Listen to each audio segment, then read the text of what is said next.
For my 16th birthday, my older sister, in her infinite wisdom and noticing my perpetual singledom, gifted me this book. Joyce Jackson's Guide to Dating, published in 1954. As a modern woman myself, I said, I don't need this, and didn't think anything of it.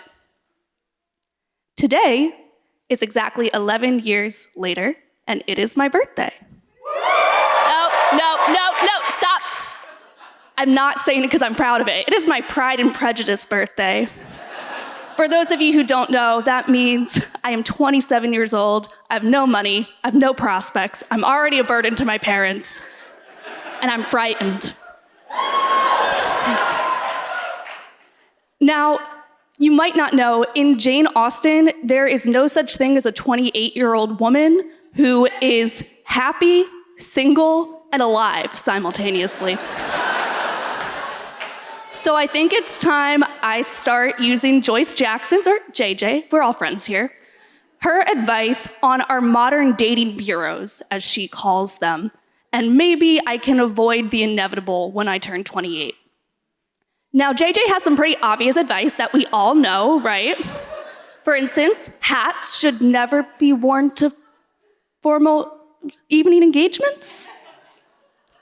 Also, don't talk about hot girl shit like IBS. My favorite, there's a little gremlin inside everybody.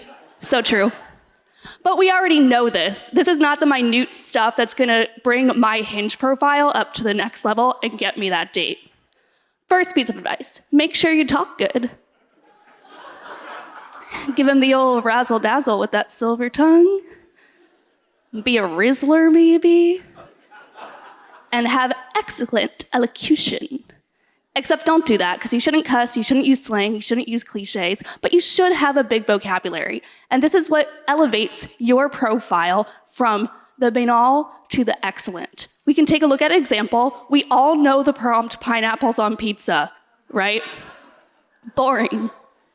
But what if you don't debate pineapples on pizza, but ananas commosus atop an Italian delicacy? Refined. Next up, embrace mediocrity. I'm good at this one. She says it's okay to be a little bit different as long as you practice being average for an ample enough amount of time to sneak it in.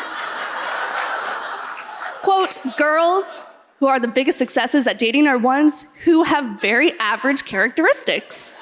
For what finer compliment is there than to have one say, she's a very normal person. Now, I don't mean to brag, but I got a lot going for me on this front, including being the national average height for women. But I wasn't highlighting this in my Hinge profile. I fell for the old trap of trying to stand out and be unique. So I had to fix my profile picture. After lots of research, I found the most average, mundane profile picture that you will come across on dating, and I updated my Hinge profile accordingly.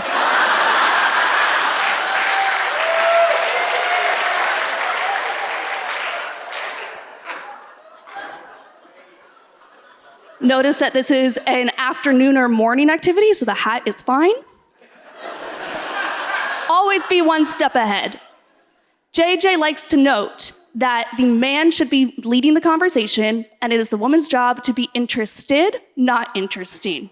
Which was a relief for me, because I always thought men speaking over you was a bug, not a feature of dating.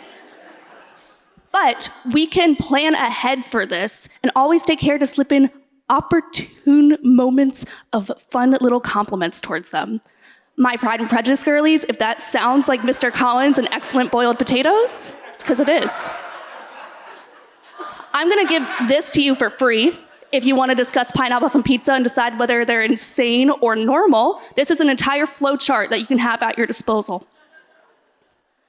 All right, so I have implemented this and many other things on my new dating profile. Do I have any dates yet? No. But have I gotten rejected yet? Also no. Call it a win. Today